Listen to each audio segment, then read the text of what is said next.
Donc, tu vas commencer par le faire toi-même.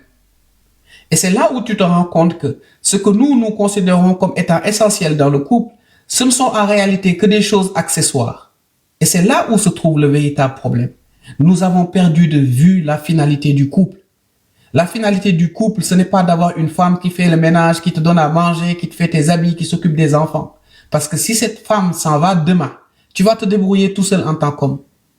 Si ça avait été l'essence même du couple, si cette femme s'en va, eh bien, tu ne pourras pas le faire parce que tu ne peux trouver cette réalité que dans le couple.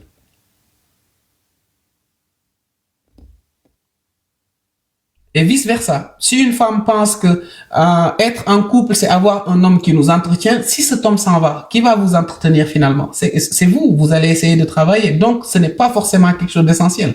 Ce sont des accessoires. Et le problème du couple aujourd'hui, de notre génération surtout, c'est que nous avons considéré dans le couple ce qui est accessoire comme étant ce qui est essentiel. Et nous avons oublié ce qui est essentiel en nous focalisant sur ce qui est accessoire.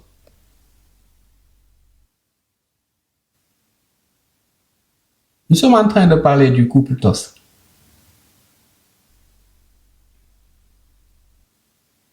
Et c'est ça, en fait, la chose pour moi la plus difficile à comprendre.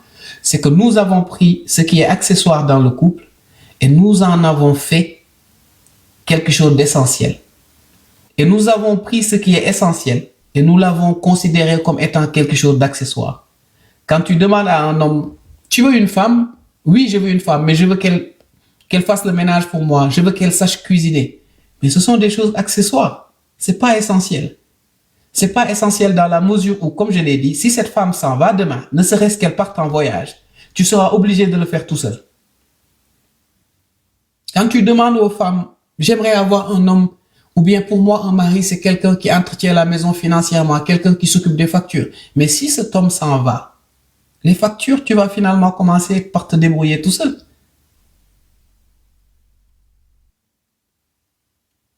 Et c'est là où il faut se poser maintenant la question de savoir quelle est la chose essentielle alors dans le couple. Et vous savez quelle est la chose essentielle dans le couple. Et pour moi, c'est mon avis. C'est mon avis. Une chose essentielle que l'on ne trouve que dans le couple. On ne trouve cette chose que dans le couple. Vous ne pouvez pas trouver cette chose en dehors du couple. C'est le fait que deux personnes décident de s'épauler l'une l'autre. C'est la seule chose que vous pouvez trouver dans le couple. Deux personnes qui décident par amour de s'épauler l'une l'autre. C'est tout en fait. Quand ton mari part, eh bien, cette chose essentielle va disparaître et tu ne pourras pas le faire tout seul. Quand ta femme part, cette chose disparaît, tu ne pourras plus faire cette chose tout seul. En amitié, c'est pas la même chose. En amitié, c'est pas la même chose. Parce que, quoi qu'on puisse dire, si votre ami vous aimait beaucoup plus que votre mari, il viendrait vivre avec vous comme votre mari le fait. Si votre femme vous aimait beaucoup plus que votre ami, pourquoi n'est-elle pas venue vivre avec vous? L'amitié est une chose, mais la vie de couple en est une autre. Un ami reste un ami, d'accord. Mais si votre ami doit choisir entre son couple, sa famille et vous, vous pensez que votre ami vous choisira? Vous le pensez vraiment? Vous le pensez vraiment? Vous pensez par exemple que votre ami par amitié vous donnera par exemple la dépense quotidienne qui était censée nourrir ses enfants par amitié pour vous? Vous le pensez vraiment? Donc il ne faut pas confondre les choses. L'amitié est quelque chose d'extraordinaire. Mais il ne faut pas confondre les choses. Malheureusement, ce qui se passe aujourd'hui, c'est que les gens se mettent en couple sans fondamentalement se considérer comme étant des amis. Mais pour moi, l'homme qui décide de vivre avec toi dans la même maison ou la femme qui décide de vivre avec toi dans la même maison, cette personne doit avoir une position supérieure que l'ami que tu as. Parce que cet ami le soir ou cette amie le soir, elle rentre chez elle s'occuper de sa famille. Et ça, il faudrait que les gens le comprennent. L'amitié est une très belle chose, bien sûr. Mais il ne faut pas aussi en faire un idéal qui dépasse sa propre réalité. Donc, s'il y a une chose que vous trouvez dans le couple et que vous n'allez pas trouver en dehors du couple, c'est le fait que deux personnes qui s'aiment sincèrement décident de s'épauler mutuellement. C'est tout ce que vous trouvez dans le couple. Et c'est la chose la plus importante, s'épauler mutuellement. Tu es ma femme, je serai à tes côtés en tant que mari. Et je vais t'épauler dans tout ce que tu feras. Si personne ne croit en toi, moi je croirai en toi. S'il y a des difficultés, ces difficultés, on se battra ensemble. En toi. Et on va s'épauler mutuellement. C'est la seule chose que vous trouvez dans le couple. Et c'est la seule chose essentielle. Tout le reste ne sont que des choses accessoires. Tout le reste ne sont que des choses accessoires. Maintenant, si la chose essentielle n'est pas présente dans le couple et que les choses accessoires sont présentes, quel est l'intérêt?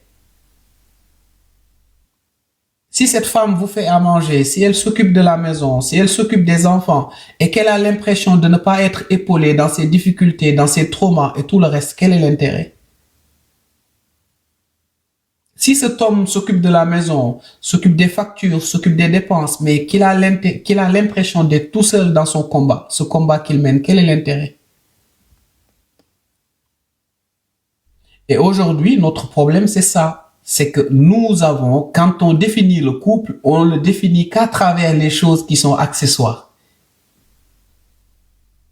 Une femme doit s'occuper de son mari, une femme doit faire à manger à son mari, d'accord, mais si la femme part en voyage pendant 20 jours, qui le fait?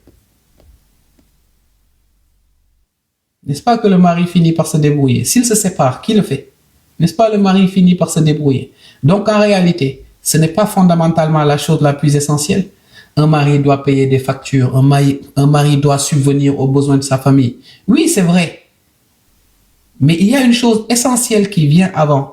C'est ce sentiment commun, réel et sincère de s'épauler mutuellement, de former une équipe ensemble et de se battre contre tous et contre tout le monde.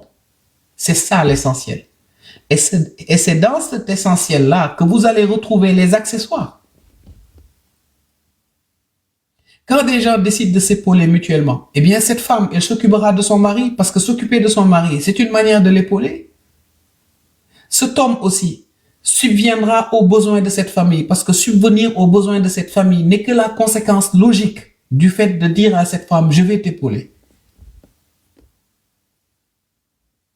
Donc, c'est assez enfantin pour moi, c'est très petit en fait, c'est très petit de définir le couple à travers ces choses qui sont accessoires, ces choses que l'on trouve en dehors du couple, ces choses que même la personne qui vit seule fait au quotidien ou est capable de faire au quotidien. Tout ce que nous venons de définir, mais une personne célibataire peut faire ces choses. S'occuper de ses factures, une personne célibataire peut le faire. Faire à manger, une personne célibataire peut le faire. Donc la chose qui est essentielle, qui est fondamentale et qui fait le couple, c'est ce désir de ces deux personnes qui s'aiment par amour de se battre ensemble, de s'épauler ensemble. Que chacun soit une épaule pour l'autre. C'est la seule chose. Tout le reste, ce n'est rien du tout. Ce sont des futilités.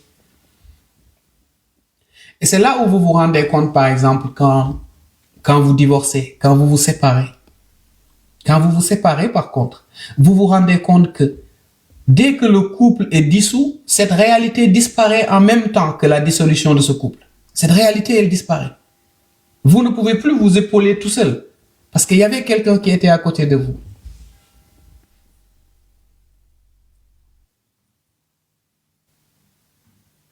Donc, c'est ça pour moi la chose la plus importante. Pour moi, c'est une chose essentielle sur laquelle chacun doit se pencher.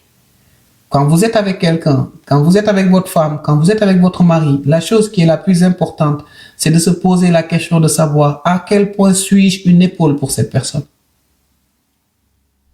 À quel point suis-je une épaule pour cette personne?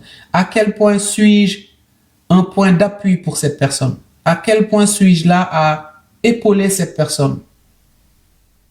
À quel point suis-je capable de faciliter la vie de cette personne? Mais tout le reste, ce sont des futilités. Ou peut-être tout le reste, ce sont des conséquences à la réponse à cette question-là. Mais sur tous les plans, épauler une personne sur tous les plans. Quand vous êtes avec votre mari, vous êtes censé épauler cette personne sur tous les plans. l'aider, la motiver dans le domaine professionnel, dans le domaine personnel, sur tous les plans. Quand vous êtes avec votre femme, vous êtes censé aussi l'épauler sur tous les plans.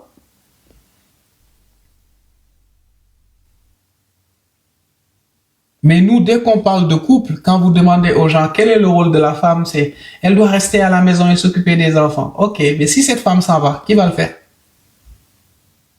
Quel est le rôle de l'homme? Ah, l'homme doit subvenir aux besoins de ses enfants. Ok, mais si cet homme s'en va, qui va le faire?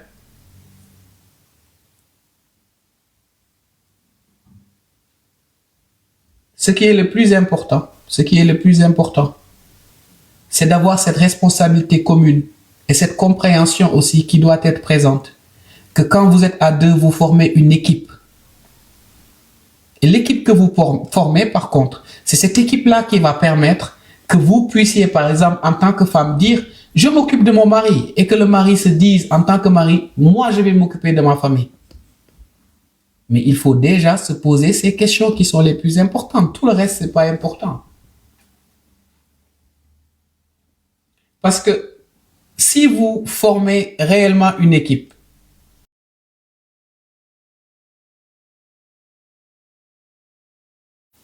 si vous formez réellement une équipe, la femme va s'occuper de vous en tant que mari.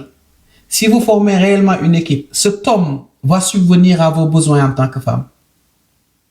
Mais si vous ne formez pas une équipe, comment est-ce que ces choses vont suivre? Comment est-ce que ces choses vont suivre?